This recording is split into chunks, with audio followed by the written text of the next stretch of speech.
C'est une zone à risque. Le bassin de la Vilaine est régulièrement en proie à des inondations. C'était encore le cas en ce début du mois de janvier. Mais ces inondations ne datent pas d'hier. Il y a 30 ans, Redon connaissait une crue historique. Depuis cet épisode qui a marqué les esprits, qu'est-ce qui a été mis en place pour protéger la population? Eh bien, c'est notre question du jour. Un reportage de Laurence Postic et Guy Sabin. Redon les pieds dans l'eau. Nous sommes en janvier 1995. La population vit pendant des jours et des jours au rythme des inondations avec les barques dans la ville et l'armée. Encore aujourd'hui, les Redonnais n'ont pas oublié.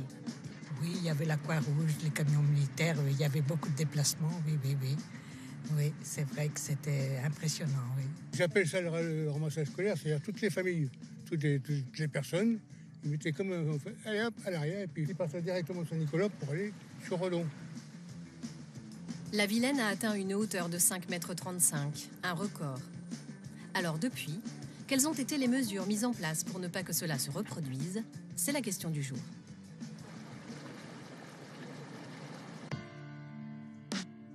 Redon se trouve en aval du bassin de la Vilaine, à la confluence de deux grands cours d'eau, la Vilaine et ses affluents, mais il y a aussi l'Oust qui draine tout l'est du Morbihan, avec forcément un effet d'accumulation, renforcé par la très basse altitude de la ville, proche du niveau de la mer. Sur le secteur de Redon, on est sur des crues lentes de plaine. On est tout à l'aval du bassin, donc l'inconvénient c'est qu'on récupère toutes les eaux du bassin. L'avantage c'est qu'on les voit arriver au moins 48 heures à l'avance, ce qui nous laisse le temps d'agir, notamment de monter les barrières amovibles. Des protections anti-inondation qui apporteront la touche finale aux lourds travaux effectués l'an dernier sur le quai Jean-Bart. Au lieu d'un quai en pente douce, il a été recréé en terrasse. Et donc le fait de créer cette terrasse, cette gradine constitue une première protection contre les inondations jusqu'à 4,80 m. Et la protection amovible qui sera mise en place permettra de protéger jusqu'à la côte 5,50 m. C'est déjà monté jusqu'à cette hauteur-là?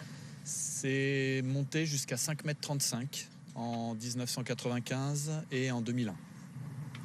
Vous prévoyez une petite marge. Donc il y a une marge de sécurité, tout à fait.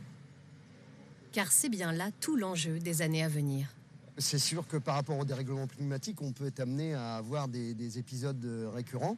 À chaque fois qu'il y a des travaux de fait, en fait, il y a des modélisations qui sont faites par des bureaux d'études auparavant. Et on prévoit tout le temps une marge de sécurité supérieure à une crue centennale qu'on appelle, c'est-à-dire de récurrence 100 ans. Donc normalement, on prévoit toutes ces choses-là quand même. C'est un modèle comme ça que vous avez choisi? Voilà, c'est ça, oui. Parce que alors, il n'est pas à la dimension de votre porte. Ça, c'est un échantillon, mais c'est le principe, quoi, de venir protéger avec ça. Des protections collectives auxquelles s'ajoutent donc des protections individuelles, dans le cadre de l'opération À l'abri proposée aux particuliers. Nous avons pensé que c'était une bonne initiative.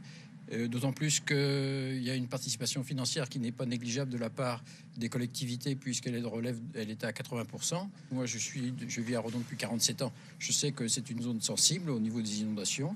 On prend un risque, mais à partir du moment où on peut se protéger contre ce risque, on le fait. À tous ces dispositifs s'ajoutent d'autres choix d'aménagements urbains dans un esprit d'écologie. Avant le réaménagement du quai Jean-Bart, 90 à 95% des surfaces étaient imperméables, ce qui n'est plus le cas désormais. Nous sommes passés à plus de 30-35% de surface végétalisée et plus de 10% de parking à dalles à pavés jointifs gazonnés. Donc tout ça pour vous dire que nous avons gagné encore là plus de 15% de possibilités pour l'eau de rentrer dans la terre. D'autres solutions existent encore.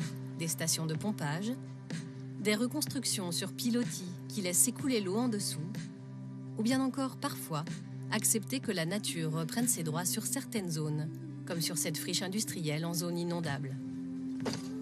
À Redon, on cherche aujourd'hui un subtil équilibre entre lutter contre et vivre avec les inondations.